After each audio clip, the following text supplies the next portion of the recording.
L'Amérique n'est pas en train de glisser lentement vers une crise de la classe moyenne. Elle y tombe la tête la première. Quand une famille qui gagne pourtant 100 000 $ par an finit chaque mois dans le rouge, quand une assurance santé passe de 59 $ à 798, puis à plus de 1200 $, quand le loyer avale la moitié du salaire net, ce n'est pas un signe que l'inflation se calme. C'est le système qui se fissure en direct, sous les yeux de tout le monde. Les gros titres, eux, continuent de marteler que la situation s'améliore. Pourtant, 70% des Américains vivent d'un chèque de paie à l'autre. Les prix ne redescendent pas, les salaires stagnent, et ce fameux rêve américain ressemble de plus en plus à un calcul impossible à résoudre. On ne parle pas d'un danger futur. La classe moyenne est en train de disparaître maintenant, sous nos yeux.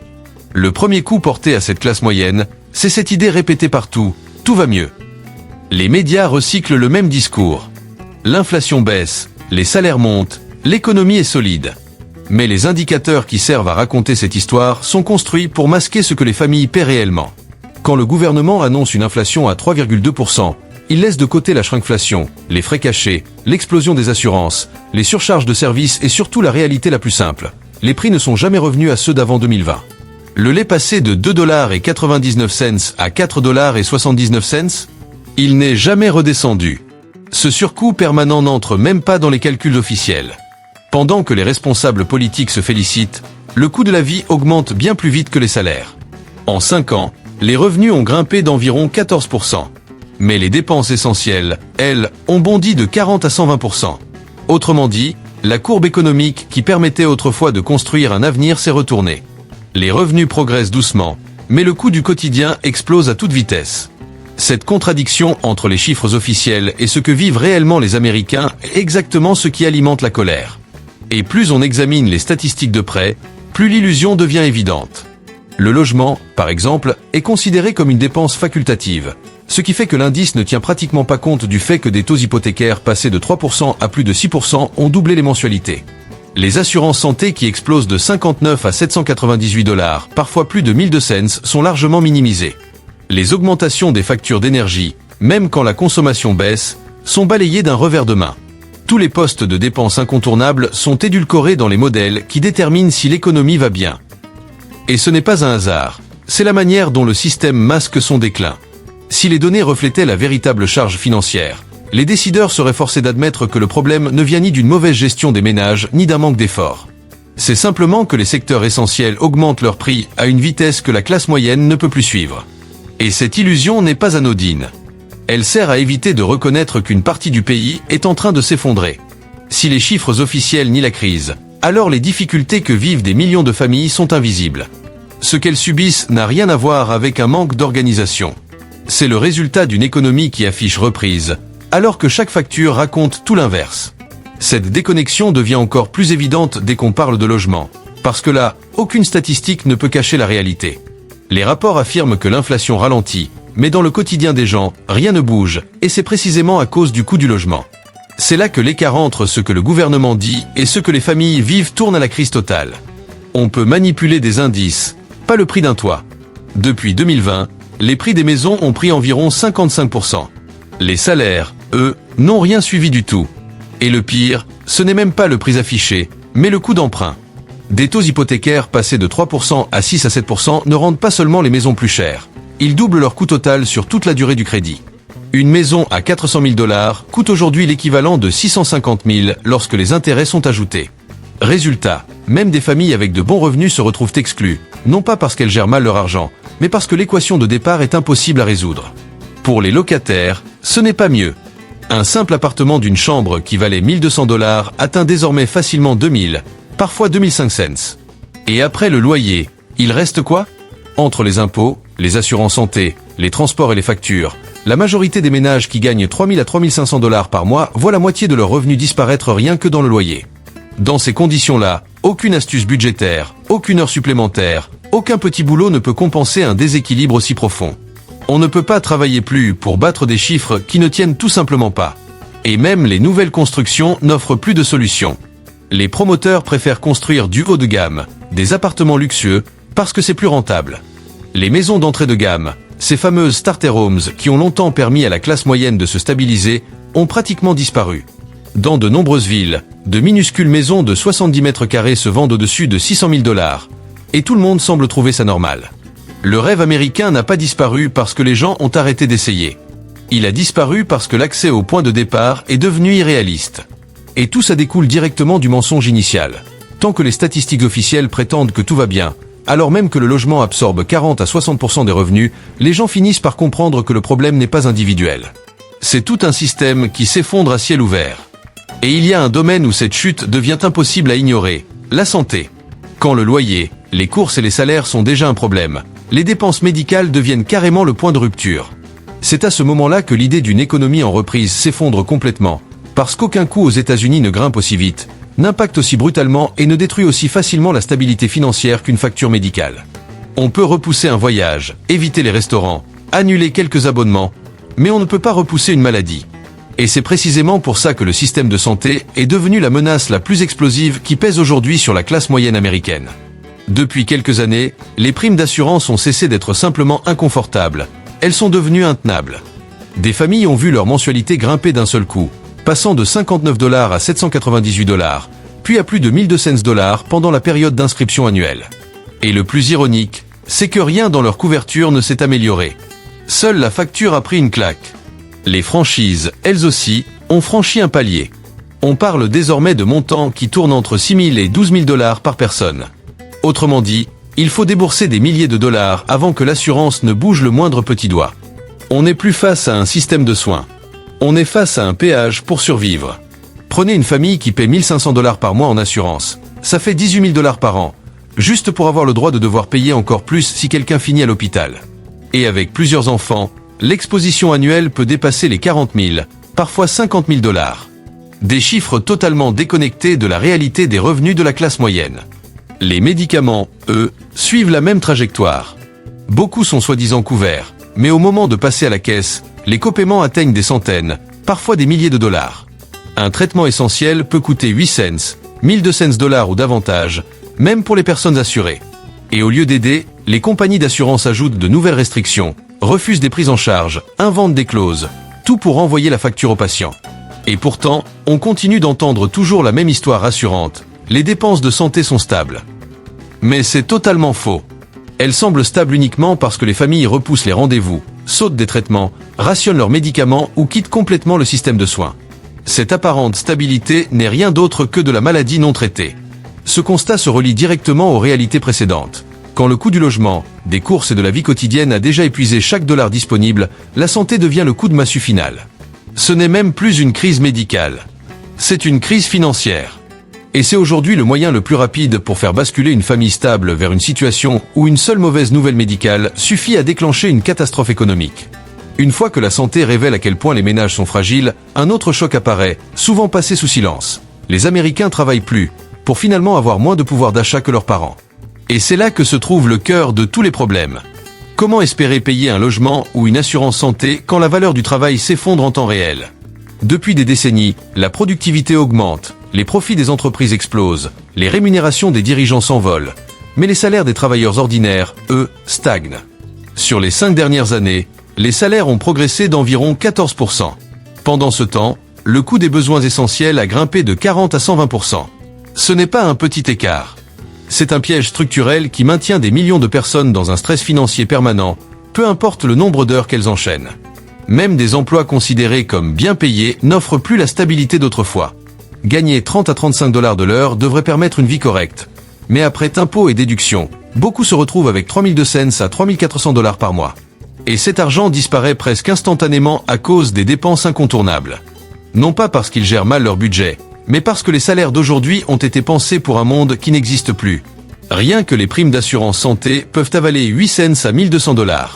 À partir de là, l'équation financière devient impossible avant même d'ajouter le loyer, les factures ou l'épicerie.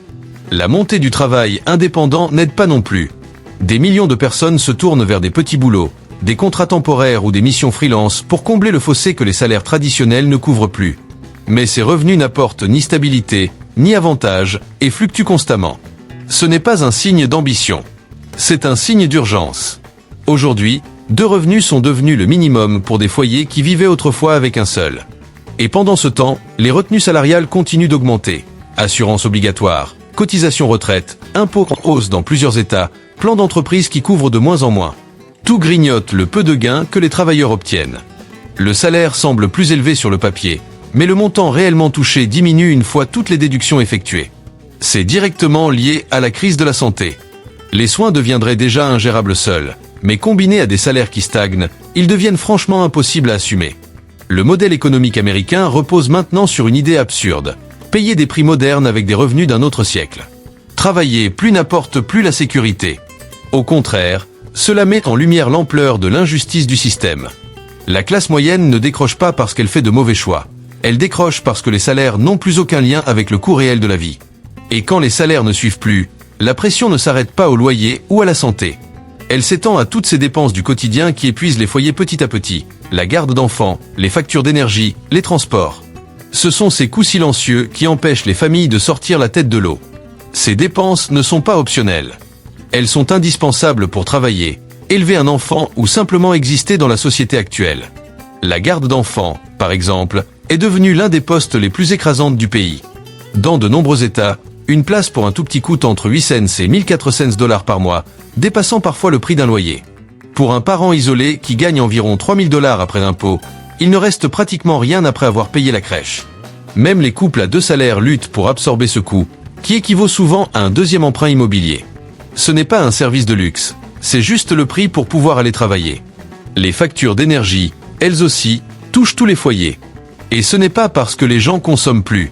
Au contraire, beaucoup réduisent leur utilisation, mais voient tout de même leurs factures grimper, car les entreprises d'énergie répercutent sur les consommateurs l'augmentation massive de la demande industrielle, notamment celle des data centers.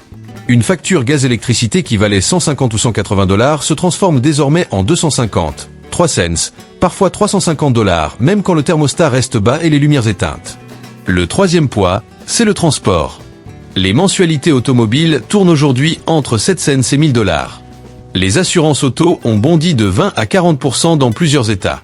Et quand on ajoute l'essence et l'entretien, même garder une vieille voiture en état demande plusieurs centaines de dollars par mois. Sans véhicule fiable, travailler est impossible. Mais en garder un fonctionne maintenant comme un impôt supplémentaire. Tous ces coûts renvoient à la même racine, des salaires qui ne progressent pas. Quand les revenus stagnent pendant que chaque dépense obligatoire grimpe, il devient impossible de constituer une épargne, de prévoir une urgence, ou simplement de respirer financièrement. La garde d'enfants, les transports et les factures ne font pas la une des journaux comme la santé ou le logement, mais ce sont eux qui rongent lentement ce qu'il reste de stabilité dans la classe moyenne.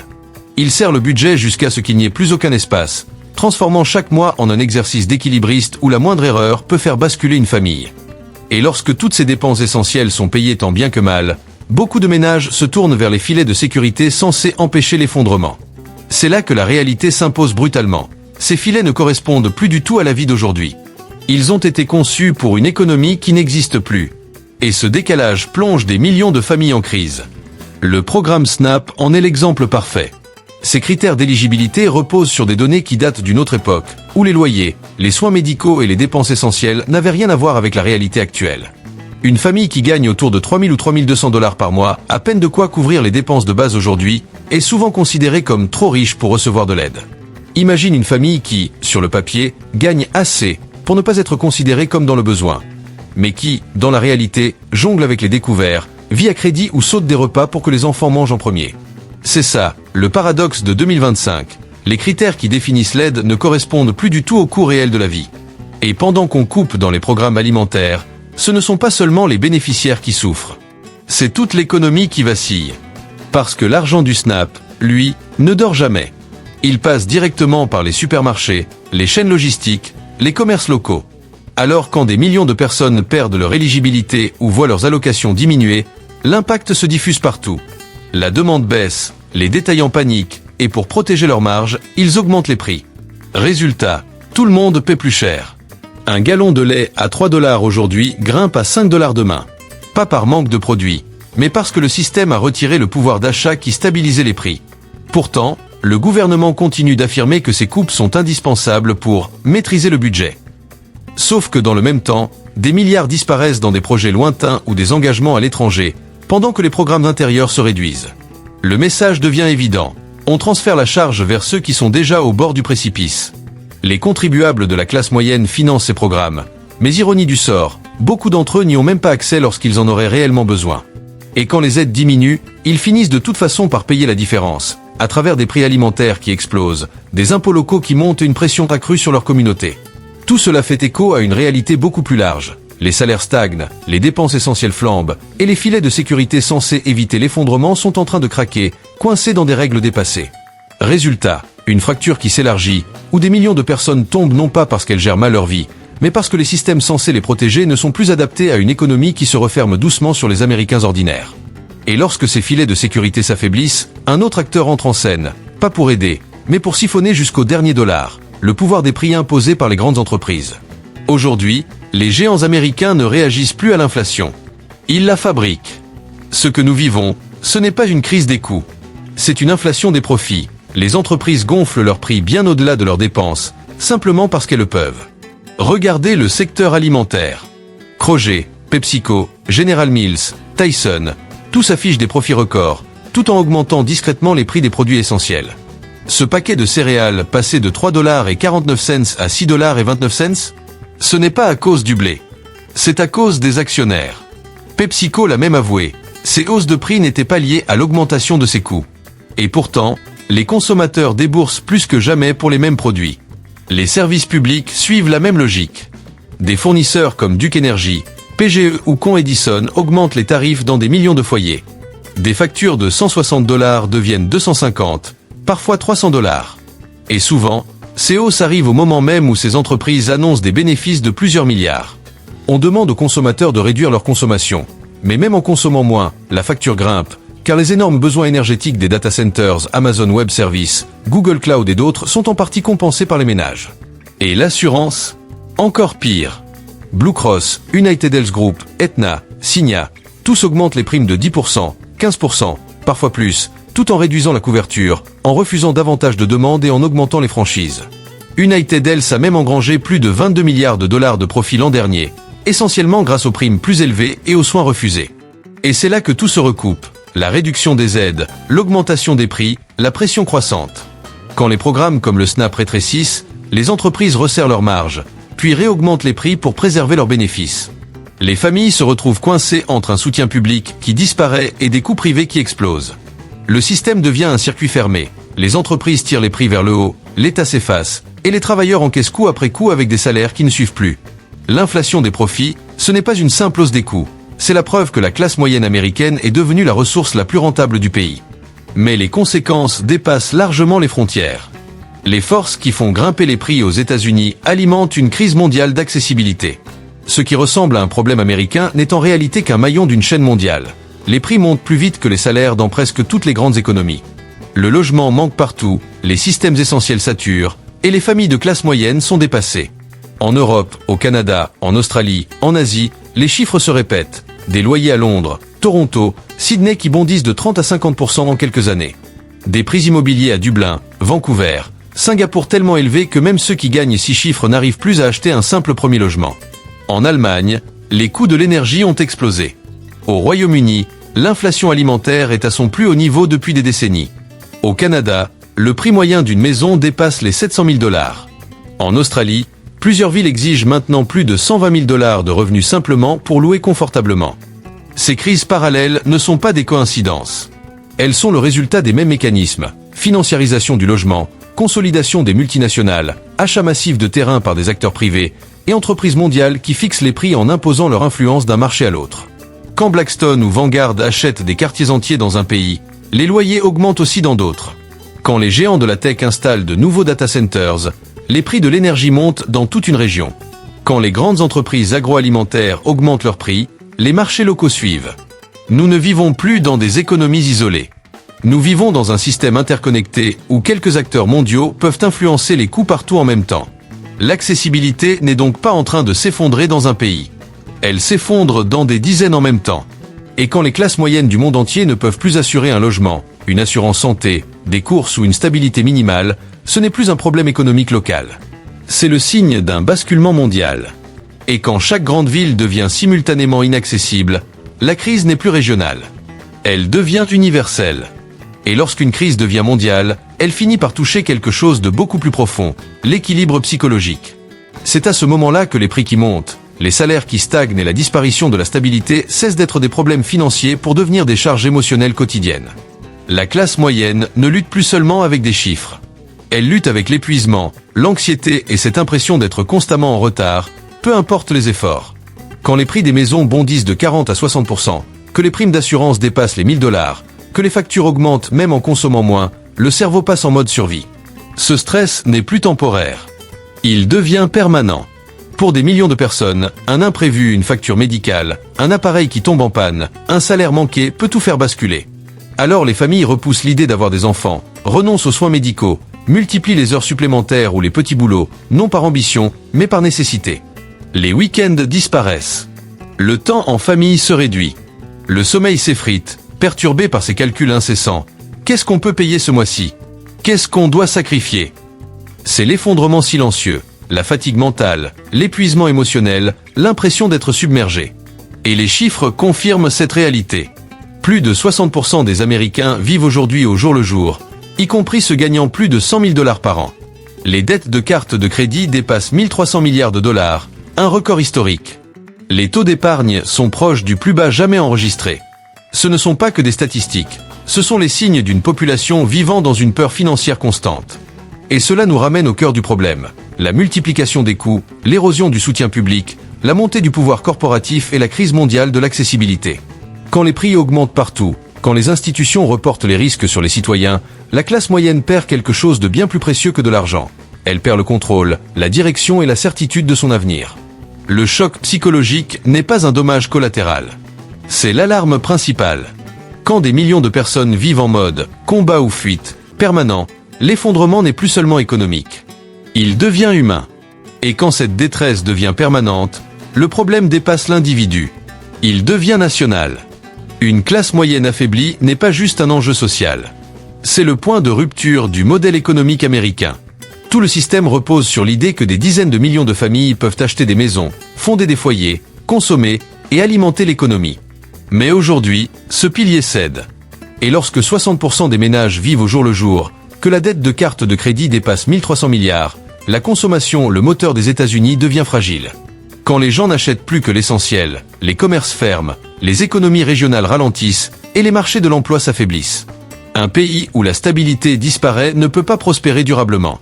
Pendant ce temps, la dette nationale dépasse les 38 000 milliards de dollars et continue d'augmenter. Une classe moyenne qui se contracte signifie moins de recettes fiscales. Et un État qui collecte moins doit emprunter davantage pour éviter la stagnation, ce qui accélère encore la spirale. On ne peut pas compter éternellement sur l'endettement quand ceux qui financent le pays sont financièrement à bout. Moins de ménages qualifient pour un prêt immobilier, alors le marché du logement chancelle. Les hôpitaux se retrouvent submergés par les dettes médicales impayées. Les villes s'affaiblissent quand les familles quittent les zones trop chères. La confiance s'effrite quand les institutions semblent abandonner ceux qu'elles étaient censées soutenir. Tout se relie, les données manipulées, le coût de la vie, les filets de sécurité qui s'effondrent, la domination des grandes entreprises, les chocs mondiaux. Chacun de ces éléments enlève un morceau de stabilité à la classe moyenne. Ensemble, ils créent un pays où la mobilité sociale n'est plus la norme, mais l'exception. La fin, ce n'est pas une explosion soudaine. C'est une lente érosion. Une dérive vers un futur où les opportunités se raréfient, les inégalités s'élargissent, et la base même qui a rendu l'Amérique solide devient trop fragile pour tenir. L'effondrement de la classe moyenne ne change pas seulement l'économie. Il redéfinit le destin du pays.